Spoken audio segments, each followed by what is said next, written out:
நடிகர் விஜயும் தாவேக தலைவருமா இருக்கக்கூடிய விஜய் எலெக்ஷன் முடிஞ்சிருச்சு, ரிசல்ட்டுக்காக எல்லாரும் வெயிட் பண்ணிட்டு இருக்காங்க. அவர் பார்த்தீங்கன்னா திருச்செந்தூர் முருகன் கோயிலுக்கு போய் சத்ரு சம்ஹார திருசதி அப்படின்னாலே அது ரொம்ப பவர்ஃபுல் ஹோமம்.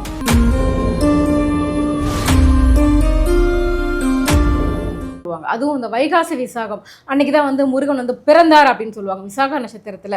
உண்மையிலே வைகாசி விசாகத்தினுடைய சிறப்புகள் என்ன? அன்னைக்கு தான் அவர் பிறந்தாரா சார்?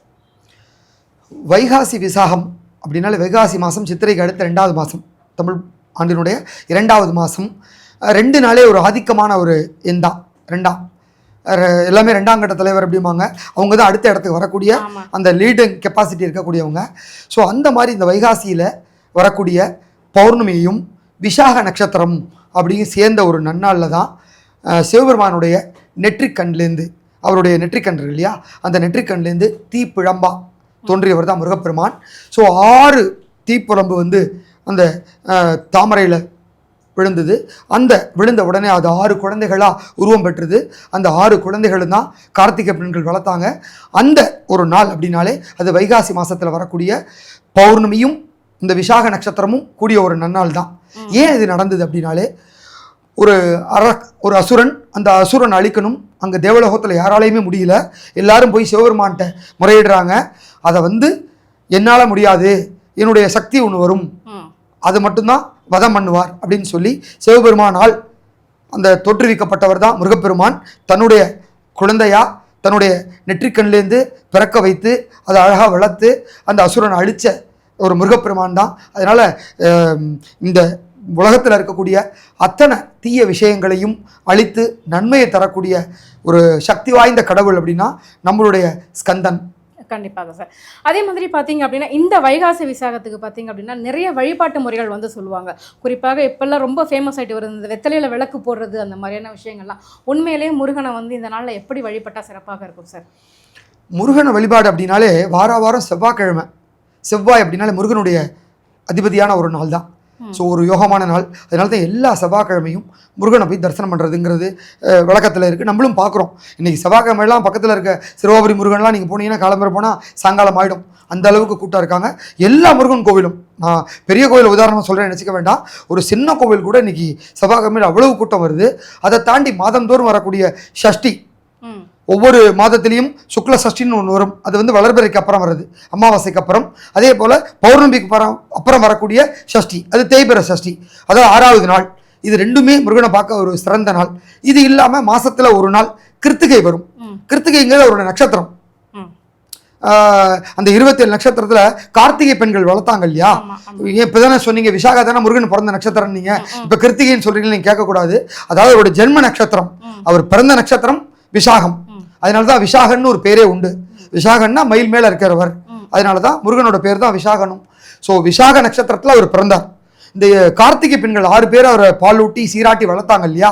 அதனால வந்து அவங்களுக்கு ஒரு பலன் கிடைக்கணும் இல்லையா? அதனால சிவபெருமான் என்னுடைய குழந்தைய அழகாக வளர்த்ததுக்காக உங்களுக்கும் அந்த பெருமை கிடைக்கணும் அப்படிங்கிறதுனால அந்த 27 நட்சத்திரத்திலேயே கார்த்திகை நட்சத்திரம் கார்த்திகை பெண்களுக்காக இருக்கட்டும் சொல்லி அந்த கார்த்திகை நட்சத்திரத்தை அவங்களுக்கு கொடுத்ததுனால தான் முருகனுக்கு கார்த்திகை நட்சத்திரம் ரொம்ப சிறப்பானது.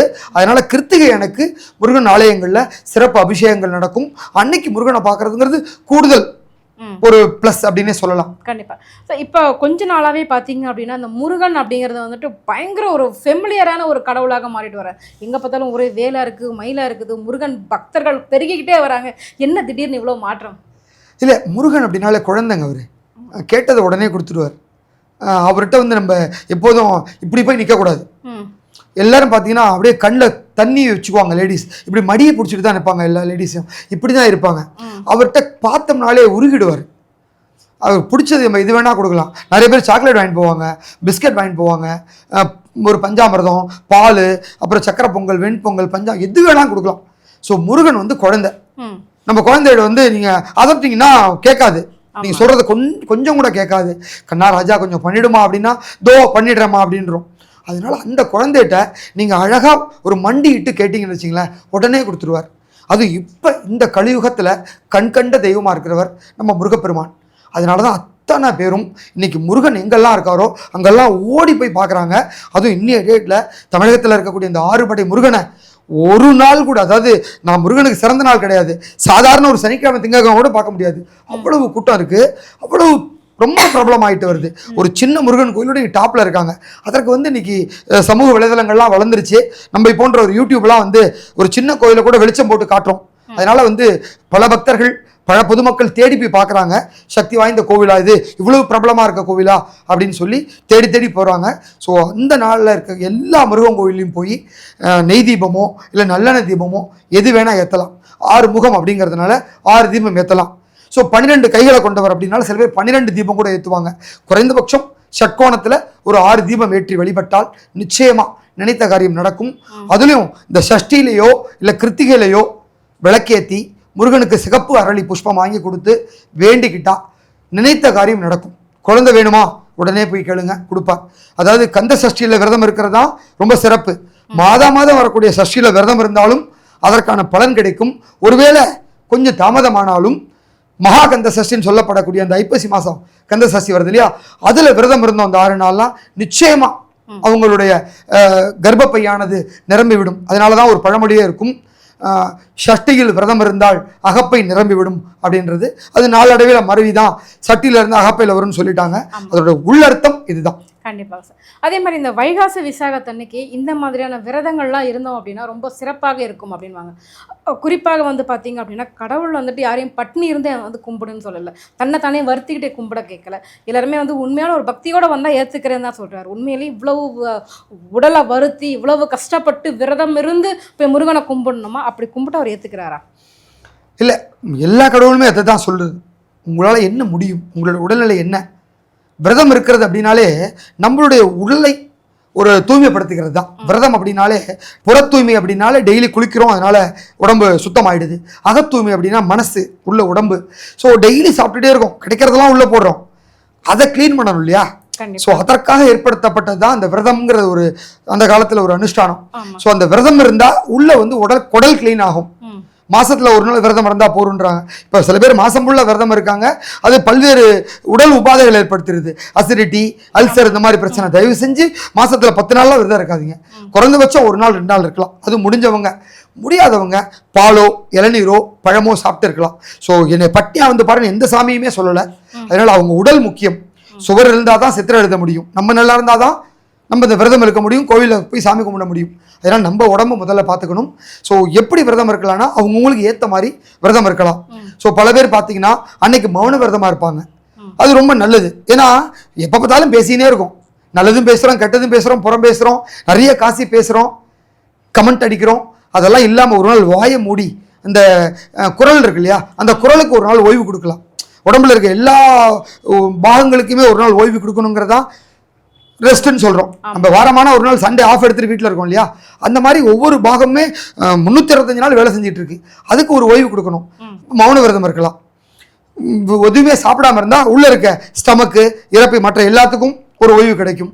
அதே போல் சில பேர் பார்த்தீங்கன்னாக்க ஒரே இடத்துல இருந்து கண்ணை மூடி தியானம் பண்ணுவாங்க 1 மணி நேரம். அது கண்ணுக்கு செவிக்கு ரொம்ப அற்புதமான ஒரு செயல். இந்த மாதிரி என்னென்ன விரதம் இருக்கோ இருக்கலாம். சில பேர் பார்த்தீங்கன்னா ஓம் சரவண பவ, ஓம் சரவண பவ அந்த வார்த்தையை தொடர்ந்து எழுதுவாங்க.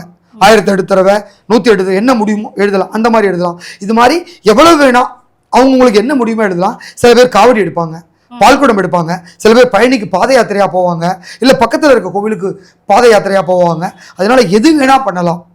உங்களால் எது முடியுமோ அதை நீங்கள் அந்த முருகனை நினச்சி பண்ணாலே சிறந்தது. எப்பா எனக்கு எதுவுமே முடியாது, நான் வீட்டில் இருந்து முருகா என்னை காப்பாற்றுன்னு தான் சொல்லுவேன் அப்படின்னா நிச்சயமாக அவங்களுக்கும் அந்த முருகன் படி அளப்பார், அனுகிரகம் பண்ணுவார். கண்டிப்பாக சார். அதே மாதிரி பார்த்தீங்க அப்படின்னா அந்த வைகாசி விசாக நாளில் வந்து பார்த்தீங்க அப்படின்னா ஒவ்வொருத்தரும் ஒவ்வொரு விதமான ஒரு பிரார்த்தனைகளை வந்து மேற்கொண்டிருப்பாங்க. இப்போ வந்து இது வந்து திருமணம் நடக்கணும் அதுக்காக மட்டுமே எடுக்கிற விரதமா, இல்லை வந்துட்டு இது குழந்தை பாக்கியம் கிடைக்கணும், இல்லை ஒரு வேலை கிடைக்கணும் அப்படிங்கிறதுக்காக. ஏன்னா சஷ்டி விரதம்னு எடுத்துக்கிட்டோம் அப்படின்னா அது வந்து குழந்தைக்காக அப்படின்னு சொல்லுவாங்க. இந்த வைகாசி விசாகத்தில் விரதம் இருந்து சாமி கும்பிட்டோம்னா எந்த மாதிரியான விஷயங்களுக்கு இன்னும் ரொம்ப நல்லா ஹெல்ப்ஃபுல்லாக இருக்கும்னு நினைக்கிறீங்க?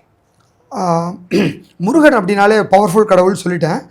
அவருக்கு வந்து கையில் வேலோட தான் இருப்பார்.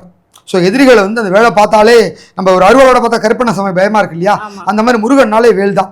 அந்த வேல் வந்து தீயவை அழிக்கிறதுக்காகவே கையில் கொடுக்கப்பட்ட ஒரு வேல், சக்தி வேல், அம்மாட்டேருந்து வாங்கின வேல். அதனால தான் அரக்கனை அடித்து இன்றைக்கி ஒரு அற்புதமான திருச்செந்தூரில் அவருடைய ஆட்சி நடந்துகிட்ருக்கு.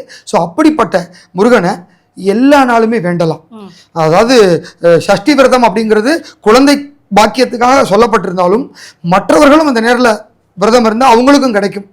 இந்த வைகாசியில் முருகன் அவதரித்த தினம் அப்படிங்கிறதுனால ஸோ ஒரு பிறந்த நாள் இல்லையா, ஸோ பர்த்டே அப்படின்னாலே ரொம்ப சந்தோஷமாக இருப்போம், கேட்டதெல்லாம் கொடுத்துருவோம்.